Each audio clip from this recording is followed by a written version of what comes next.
This is the first week of March, and it's now dry enough to start pulling some of our land down that's coming for spring cereals.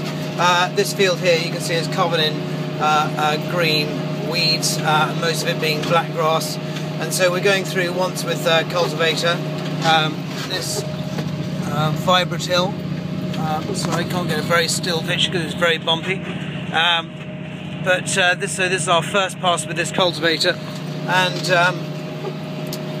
I think what we're going to do is go through with it once today, let the sort of sun, if there is any sun, sort of, haze it on top, just dry it on top, and then before we drill it we're going to dig our old power harrow out of the nettles. We haven't used a power harrow for quite a long time because they're expensive to run, they use a lot of fuel, but I think the power harrow is probably the only thing that's going to really knock the mud off these weeds and get a really good job of killing them.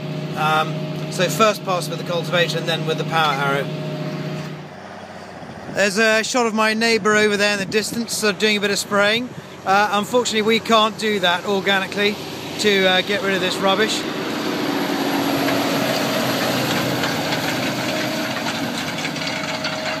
So yeah, just an outside shot of the vibratil. The tines are slightly closer together than the Vibraflex, which is the other implement that we got on the go today. But as you can see, it's pulling out a lot of the black grass. But the problem is that you leave a lot of mud around the roots, and of course that will set itself again. It won't kill it, and so we'll go through once today, and then, as I say, come back again with a power harrow. But you can see the kind of level of weeds we've got to deal with, and there's blackgrass and speedwell and chickweed and some volunteer beans there as well. So there's a lot of weeds to deal with. The only great thing about having a green weed covering over the winter is that they've actually soaked up nitrogen, and so as we kill the weeds in the soil, they'll release a little bit of nitrogen and hopefully help some of the seeds chit. So I'm now on the other John Deere that we're using today. This tractor's pulling a Vibraflex, which has got slightly wider tines. The tines are slightly further apart than the Vibratil,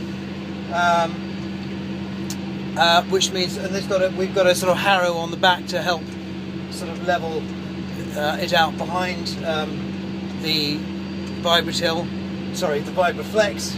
Getting muddled up here, and this is a very old cultivator. We've had it on the farm since I've been here, since 1985, but it still does a good job. But it's better on these fields which were after cereals. The ones that I showed you earlier were after beans, and there's a lot of rubbish there, but after cereals last year there's not so much rubbish, and so the Vibraflex with the slightly wider spaced tines is fine for this job. I really should have pointed out last time that the reason why we're spring cropping these fields is because of the high levels of blackgrass on them, and blackgrass really mainly germinates in the autumn, and so we've reverted to spring drilling these fields for probably 2 or 3 years to try and get on top of the blackgrass problem. Also, this farm does have a lot of winter wild oats, so hopefully that'll help with the winter wild oat problem as well.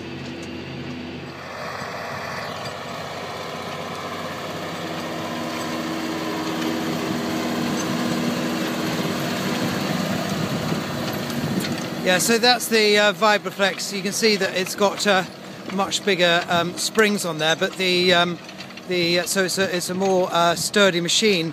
We mainly use them for cultivating through frosts, but and the tines are wider apart, so they obviously don't pull out as many weeds as the other machine, the Vibratil. But with the harrows on the back, I think it's doing a pretty good job. So just having a look at this now, I'm saying we're going to come back with our power harrow, but in fact we might just come out with a set of pressure harrows on these fields where the weeds aren't quite as bad, and try and knock some dirt off some of these blackgrass plants and try and kill them, even if we have to go across a couple of times with the pressure harrows. They're a wide 8-metre set of pressure harrows, which will be a lot faster than a 4-metre power harrow. But we'll just see what the weather does, and play it by ear.